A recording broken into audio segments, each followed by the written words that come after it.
As the heirs settled into their new home on Skull Mountain, a sense of unease lingered beneath the surface. The mansion, once grand and imposing, now stood as a relic of forgotten secrets and eerie whispers. Each room seemed to hold its own mysteries, and the descendants of the House of Skull Mountain were about to unearth more than they had bargained for. Evelyn, the eldest of the heirs, was drawn to the library on the third floor. The shelves were filled with dusty tomes and ancient scrolls, their bindings cracked and pages yellowed with age. As she carefully pulled out a particularly old book, a small, folded parchment fell to the ground. Curious, she unfolded it and found a hand-drawn map with cryptic symbols leading to what appeared to be a hidden chamber beneath the mansion. Meanwhile, Thomas, the adventurous middle child, had discovered a series of hidden passages behind the walls of his bedroom. These narrow corridors wound their way through the mansion like veins, connecting rooms that had long been forgotten. In one such room, he found a locked chest that emitted a faint, otherworldly glow. It seemed to pulse with a strange energy whenever he approached. And then there was Lily, the youngest and most sensitive to the mansion's peculiar atmosphere. She often heard faint whispers echoing through the halls late at night, urging her to uncover the truth buried within Skull Mountain. One evening, while exploring the attic, she stumbled upon a collection of arcane artifacts, ancient talismans, ceremonial masks, and vials of mysterious liquids that shimmered in the dim light.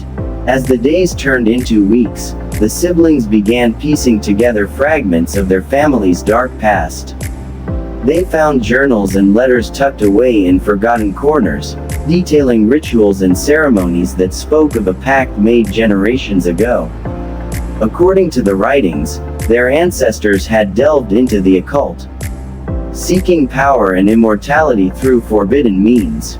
One particularly chilling entry spoke of a night when the moon was eclipsed, and a sacrifice was made to seal a pact with a supernatural entity. The consequences of breaking this pact were dire, a curse that would haunt the descendants of Skull Mountain for eternity. As they delved deeper, the mansion seemed to respond to their inquiries. Shadows flickered in the corners of their vision, and the temperature fluctuated inexplicably. It was as if the very walls held memories of the past, eager to reveal their secrets to those brave enough to uncover them. One stormy night, as thunder rumbled ominously outside, the siblings gathered in the library with their findings spread out before them. Evelyn traced a finger over the ancient map, deciphering the symbols with growing excitement. Thomas carefully examined the locked chest, attempting to discern its purpose and how to unlock its secrets. Lily held a pendant that had belonged to their great-grandmother, feeling a faint thrum of energy pulsating from within. Suddenly, a gust of wind swept through the room, extinguishing the candles and plunging them into darkness. In the silence that followed, they heard footsteps echoing down the hallway outside the library. Heartbeats quickened as they exchanged nervous glances, unsure of what they might encounter next. The door creaked open slowly, revealing a figure cloaked in shadows. A voice, ancient and raspy, spoke from the darkness. "You have awakened forces beyond your comprehension," the voice whispered, sending shivers down their spines. "Prepare yourselves, for the pact demands its due." With that ominous warning hanging in the air, the figure vanished into the night, leaving the heirs of Skull Mountain to confront the chilling truth of their family's legacy. They had uncovered secrets that had lain dormant for centuries, and now they faced a choice: to break the curse or succumb to its dark embrace. But one thing was certain: their journey into the heart of Skull Mountain was far from over, and the shadows that lurked within the mansion were waiting to reveal even darker truths. The house on Skull Mountain had never been a place for the faint-hearted. As the heirs continued their exploration, strange occurrences began to unfold with increasing frequency. ghostly apparitions materialized in the dead of night, fleeting glimpses of figures from a bygone era. Mysterious voices echoed through empty halls, whispering secrets long buried beneath layers of time. Objects shifted and moved of their own volition, defying logic and reason. The mansion itself seemed alive with a restless energy, eager to share its untold stories with those who dared to listen. It was Evelyn who first encountered the ghostly apparition. Late one evening, as she was poring over ancient manuscripts in the library, a chill swept through the room.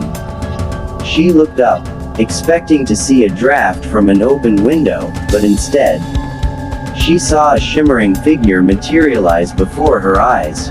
The ghostly form was that of a young woman, dressed in a gown from a bygone era, her expression one of sorrow and longing. Evelyn's breath caught in her throat as she watched the apparition glide gracefully across the room, fading into the darkness beyond.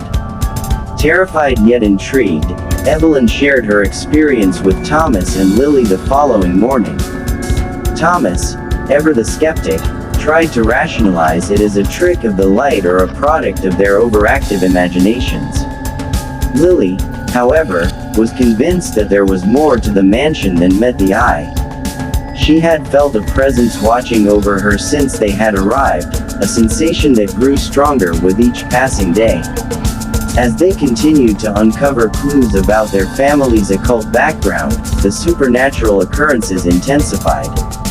One night, Thomas awoke to the sound of footsteps echoing down the hallway outside his bedroom. He sat up, heart pounding in his chest, and saw the faint outline of a figure moving through the darkness. The figure seemed to glide effortlessly, its form indistinct yet undeniably human. Frozen with fear, Thomas could only watch as it passed through the wall at the end of the corridor, disappearing from view. Lily, too, had her share of supernatural encounters. While exploring the attic one afternoon, she stumbled upon an old mirror tucked away in a corner. As she gazed into its cloudy surface, her reflection began to shimmer and distort. For a brief moment, she saw the image of a young boy with sorrowful eyes staring back at her. His lips moved soundlessly, as if trying to convey a message from beyond the grave. Before Lily could comprehend what was happening, the image faded, leaving her shaken and bewildered. But it was during a seance in the parlor that the most chilling encounter occurred. Determined to communicate with the spirits that roamed Skull Mountain, Evelyn, Thomas, and Lily gathered around a wooden table, their fingers lightly touching the planchette of an antique Ouija board. The atmosphere grew tense as they called out to any spirits willing to make contact. At first, there was only silence. Then, slowly, the planchette began to move of its own accord, spelling out letters and numbers in a language long forgotten. A cold breeze swept through the room, causing the candles to flicker ominously. Suddenly, the air seemed charged with electricity, and a voice, neither male nor female, but ancient and otherworldly, spoke through Evelyn. "I am Anna," the voice murmured, sending a chill down their spines. "I seek redemption for the tragedy that befell me." With trembling hands, Evelyn asked, "What tragedy?" The planchette moved swiftly across the board, spelling out a name and a date, Isaac, 1825. In that moment, Evelyn was overcome with a vision so vivid it felt as though she had been transported back in time. She saw a young woman, Anna, standing in the very parlor where they now sat. Tears streamed down Anna's face as she pleaded with a man named Isaac, her lover, to forsake the dark rituals he had become entangled in. But Isaac, consumed by ambition and greed, refused to listen, believing that the power he sought was worth any sacrifice. The vision unfolded with heartbreaking clarity. Isaac performed a forbidden ritual that unleashed malevolent forces upon Skull Mountain, forever altering the course of their family's history. Anna, in a desperate attempt to stop him, was caught in the crossfire and lost her life in the process. As the vision faded, Evelyn found herself back in the present, tears streaming down her cheeks. The truth of their family's tragic past had been laid bare before them, linking the events of centuries past to the unsettling occurrences within the mansion. The discovery of Anna's tragic story during the séance marked a turning point for the heirs of Skull Mountain. As they delved deeper into the old journals and letters scattered throughout the mansion, a chilling truth began to emerge. Skull Mountain was not just a grand ancestral home, it was a place burdened by a curse born out of betrayal and dark deeds that had plagued their family for generations. Evelyn, Thomas, and Lily spent countless hours poring over the yellowed pages of their ancestors' writings.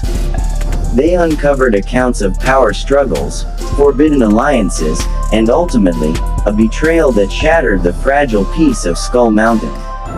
One particular journal, penned by their great-great-grandfather, revealed the events that had set the curse in motion.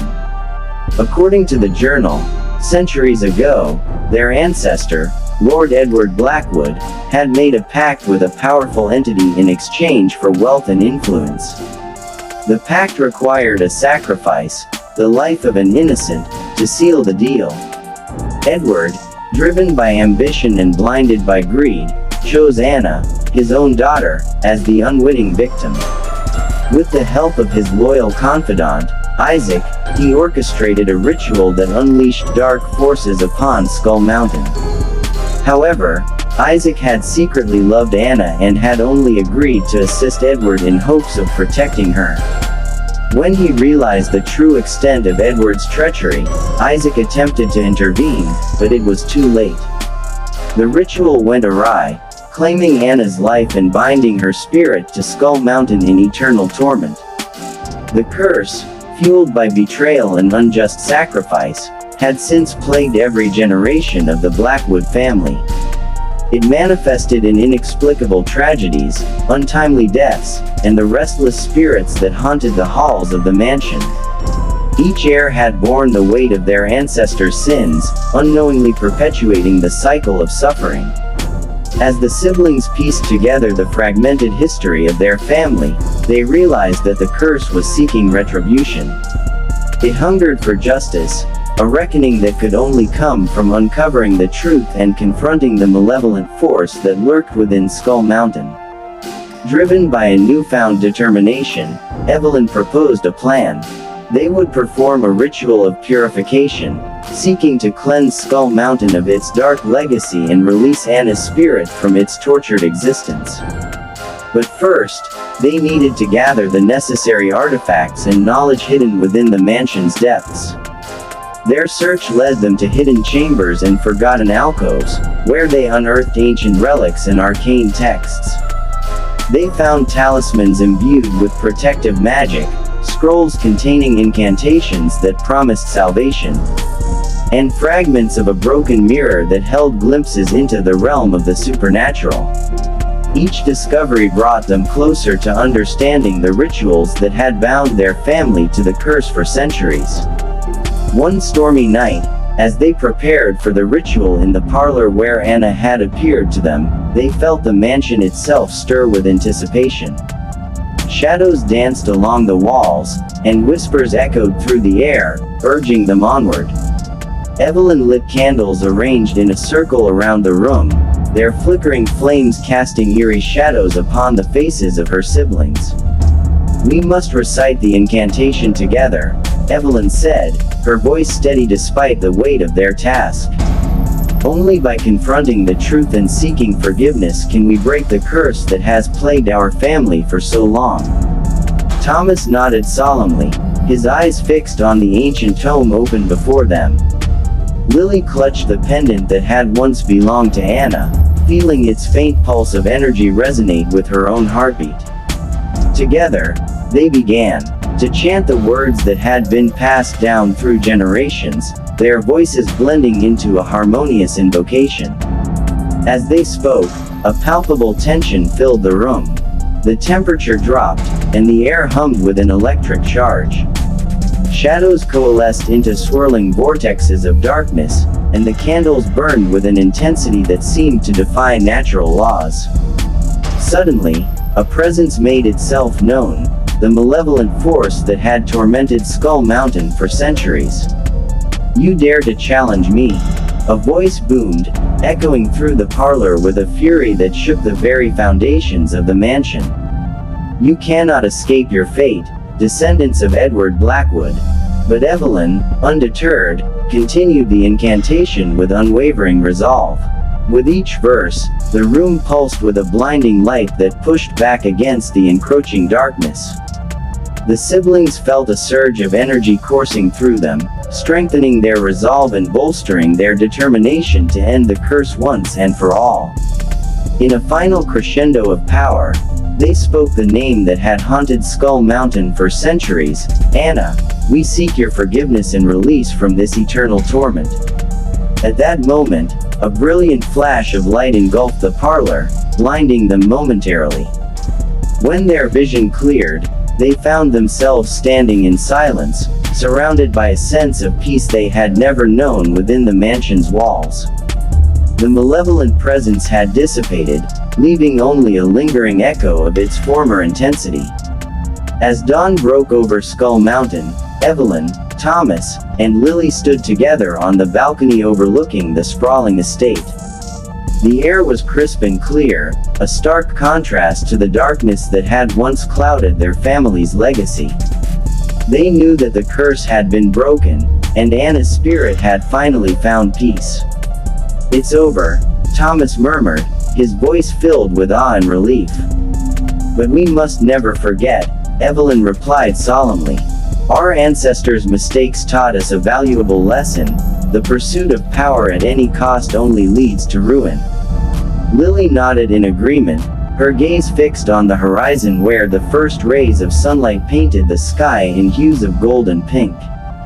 The future of Skull Mountain stretched before them, filled with possibilities untainted by the shadows of the past. As they descended from the balcony, united in their triumph over adversity, a gentle breeze swept through the mansion's grounds. It whispered promises of a new beginning, free from the shackles of ancient curses and haunted memories. The house on Skull Mountain had been reborn, its secrets laid bare, and its legacy rewritten by the courage and resilience of its heirs.